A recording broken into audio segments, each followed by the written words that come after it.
हमारी इस ट्रांसमिशन का बहुत ही प्यारा हिस्सा मेरे दोस्त दानिश तैमूर साहब मौजूद हैं। अस्सलाम वालेकुम दानिश। वालेकुम अस्सलाम। राबिया कैसी हैं आप? अल्हम्दुलिल्लाह। अस्सलाम वालेकुम वसीम भाई, कैसे हैं आप इतनी अच्छी बातें कर रही हैं और आज का जो टॉपिक है वो शुक्र, अल्लाह ताला का शुक्र अदा करने का है। और मैं यही कहना चाहूँगा कि हम जितना ज़्यादा अल्लाह का शुक्र अदा करें मेरे ख्याल से उतना कम है कि अल्लाह ताला ने इतनी सारी नेमतों से नवाजा, इतनी सारी ब्लेसिंग्स दी हैं, जिसमें सबसे बड़ी मुझे लगता है कि वो इंसान की सेहत है। इसका अंदाज़ा मुझे कब हुआ, जब कोविड आया तो सब कुछ ही बंद हो गया था, हम कुछ कर नहीं पा रहे थे, सब लोग ही घर में थे।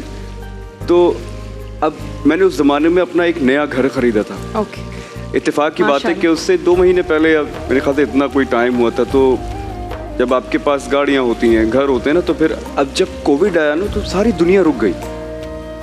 तो फिर एक दिन मैं रात में जो था, मैं अक्सर ऐसा होता है कि मैं कभी अकेले कमरे में बैठा हूँ या मैं आसमान को देख रहा हूँ, क्योंकि मेरा जो फेवरेट एक टॉपिक है ना ज़िंदगी के अंदर, अगर मुझे टाइम मिलता है यूट्यूब पे तो मैं प्लैनेट्स के बारे में, गैलेक्सीज़ के बारे में, इन चीज़ों को बहुत रिसर्च करता हूँ। एनीवे, तो फिर एकदम से मेरे जहन में आया कि दिस इज़ इट। ये जो मैंने सारे पैसे कमा लिए, ये मैंने जो जितना भी मेरी कामयाबी है, ये तो ख़त्म हो गई। किसके लिए? ये तो सेहत से बढ़ के कुछ है ही नहीं। फिर मैंने एक जगह पढ़ा कि हज़रत मूसा अलैहिस्सलाम ने एक बार, क्योंकि वो अल्लाह से कलाम कर लिया करते थे, बात कर लिया करते थे, तो अल्लाह ताला से पूछा था कि या अल्लाह, मैं इस दुनिया के लिए कौन सी दुआ मांगूँ अपने लिए जो सबसे ज़्यादा अच्छी हो। तो अल्लाह ताला ने फरमाया था कि तू अपने सेहत की दुआ मांग। तो आप जब भी नमाज़ पढ़ें और दुआ के लिए हाथ उठाइए तो अपने लिए और अपने बच्चों के लिए और सारी उम्मत मुस्लिमा के लिए, सारी इंसानियत के लिए सेहत की ज़रूर दुआ कीजिए, क्योंकि सेहत बहुत ही इंपॉर्टेंट चीज़ है।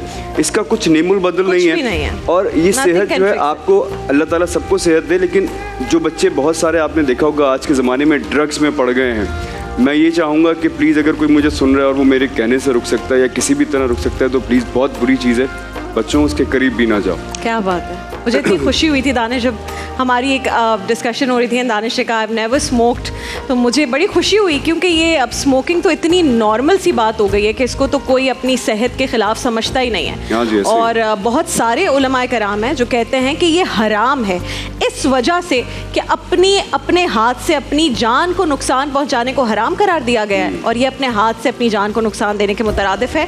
बट मूविंग फॉरवर्ड, जान है तो जहान है, जो है आपके पास नेमतें उसका शुक्र अदा करें और बारहा शुक्र अदा करें अपने लिए, अपने बच्चों के लिए, और जो अभी साहिब औलाद नहीं है वो भी जब औलाद के लिए दुआ करें तो सेहतमंद औलाद की दुआ करें। आपके पास सेहत, आप यकीन जानिए, पैसे, इज्जत, शोहरत सब कुछ कमा लेंगे आप, बस सबसे ज़रूरी चीज़ है कि इंसान के पास सेहत होनी चाहिए। अल्लाह ताला हम सबको सेहतियाब रखे। आमीन सुम्मा आमीन। इस अच्छी ट्रांसमिशन का अच्छी बातों से आगाज़ हो गया, तो इंशाल्लाह पूरा दिन बहुत अच्छा गुजरेगा आप लोगों के साथ, क्योंकि आप लोग इतना ज़्यादा पसंद कर रहे हैं, इतने मैसेजेस, इतनी कॉल्स, ये सारा फीडबैक हमारे लिए बहुत बहुत ज़रूरी है, क्योंकि आप हमारी फैमिली हैं। अपनी फैमिली से ज़्यादा आपके साथ वक्त गुजारा है, तो आप भरपूर हिस्सा हैं हमारे घर